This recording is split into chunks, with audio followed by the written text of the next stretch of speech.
नमस्कार शेतकरी मित्रांनो, नुकसान भरपाई आता वितरण होणार आहे. हेक्टरी 13,600 रुपये असे नुकसान मिळणार आहे तुम्हाला नुकसान भरपाई. पण त्याच अनुसार शेतकरी मित्रांनो, ज्या शेतकऱ्यांना त्यांची शेती वाहून गेलेली आहे, खरडून गेलेली आहे, त्यांना अलग नुकसान भरपाई मिळणार आहे. व ज्या शेतकऱ्यांचे नुसते पिकाचे नुकसान झालेले, पीक जमीनदोस्त झाले, त्या शेतकऱ्यांना पीक म्हणजे की नुकसान भरपाई अलग मिळणार आहे. जे काही शेतकरी मित्रांनो तुमचे नुकसान झाले त्यासाठी तुम्ही पीक पाहणी करून घ्यायची आहे. त्याचबरोबर जे काही अधिकारी येतात त्यांना तुमचं पिकाचे नुकसान दाखवायचं आहे, रानाचे नुकसान दाखवायचं आहे. त्यानंतर तुम्हाला नुकसान भरपाईमध्ये पात्र करण्यात येतील. पण शेतकरी मित्रांनो, काही जिल्हे असे आहेत की त्यामध्ये समजे तळे रान साचलेले आहेत, त्यामुळे त्यांची आणेवारी 50 पैशापेक्षा कमी आल्यामुळे त्यांना पीक विमा नुकसान भरपाई मंजूर झालेली आहे. अशाच प्रकारे आपल्याला पण लवकरात लवकर नुकसान भरपाई मंजूर होणार आहे, कारण की जी काही आपली पंचनामे आहेत ते सुरूच आहेत. लवकरात लवकर तुमच्यापर्यंत ती पंचनामेची चौकशी होण्यासाठी अधिकारी येतील. त्यांच्यापासून तुमचे जे काही नुकसान झाले ते रजिस्टरवर किंवा त्यांच्या सरकारी कामात मांडून घेण्याचे आपले काम आहे. आपले नुकसान त्यांना दाखवण्याचे आपले काम आहे, जे की आपण पार पाडणं अत्यंत महत्त्वाची गोष्ट आहे. ती गोष्ट पार केल्यानंतर आपल्याला पण नुकसान भरपाई पीक विमा हा मिळणार आहे. कारण की शेतकरी मित्रांनो, अजून काय संकट टळलेलं नाही. आता सुद्धा पाऊस येतच आहे, मागून पावसाचं वातावरण तयार होतच आहे. पुन्हा पाऊस महाराष्ट्रात असो किंवा इतर कुठं असो होतच आहे. तर महाराष्ट्रातील 34 जिल्ह्यातील शेतकऱ्यांना नुकसान भरपाई मिळू शकते. पण शेतकरी मित्रांनो, गेल्या वर्षी आणि यावर्षी क्लेमची नुकसान भरपाई मिळणार नाही. जे काही आपण गेल्या वर्षी वैयक्तिक क्लेम केले ते यावर्षी क्लेम नाहीत.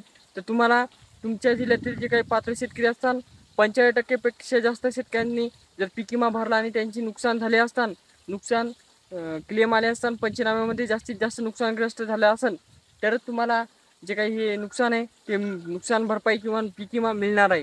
ते गेल्या वर्षी पण नाही मित्रांनो, गेल्या वर्षी वैयक्तिक क्लेमद्वारे जर तुमच्या गावातून तुम्ही एकले जरी नुकसान करत असताल तरी पात्र होत होते. यावर्षी तसं नाही. त्यामध्ये शेतकरी मित्रांनो, आता काही जिल्ह्यांची नुकसान भरपाई दाखवण्यात येत आहे.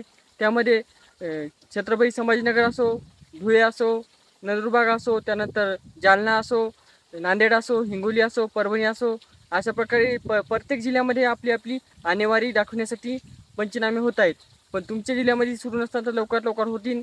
आणि त्याचबरोबर शेतकरी मित्रांनो, तुम्हाला तुमचे जे काही पीक विमा भरला होता त्याची पावत्या, त्याचबरोबर तुम्ही कोणत्या शेतामध्ये म्हणजे की कोणत्या हेक्टरमध्ये काय पेरलेलं आहे काय नाही, ती संपूर्ण माहिती तुमच्यापाशी अवेलेबल करून ठेवायची आहे. कारण की जेव्हा पंचनाम्यासाठी अधिकारी येतात तेव्हा सोप्या पद्धतीने तुमची नुकसान भरपाई म्हणजे की तुम्हाला नुकसानासाठी पात्र होता तुम्ही. त्यानंतर शेतकरी मित्रांनो, नुकसान भरपाई तुमची वाढू शकते आणि कमी होऊ शकते. म्हणजे वाढू शकते कारण की 13,600 ही फक्त जे काही तुमचे सोयाबीन कापूस असेल त्याची नुकसान भरपाई आहे. पण जर तुमचे रान खडून गेले असतात तर तुम्हाला इतर म्हणजे की जास्तीत जास्त नुकसान भरपाई मिळू शकते. अशा प्रकारचे शासनाने जी आर काढण्यात आलेले.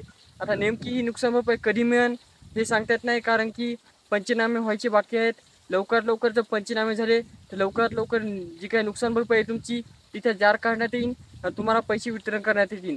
पण शेतकरी मित्रांनो, अद्याप तुम्ही आपल्या चॅनलला फॉलो नसेल किंवा सबस्क्राईब केलं नसेल तर लवकरात लवकर करून टाका, कारण की नवीन अपडेट आल्यानंतर तुमच्यापर्यंत नक्कीच पोहोचेल.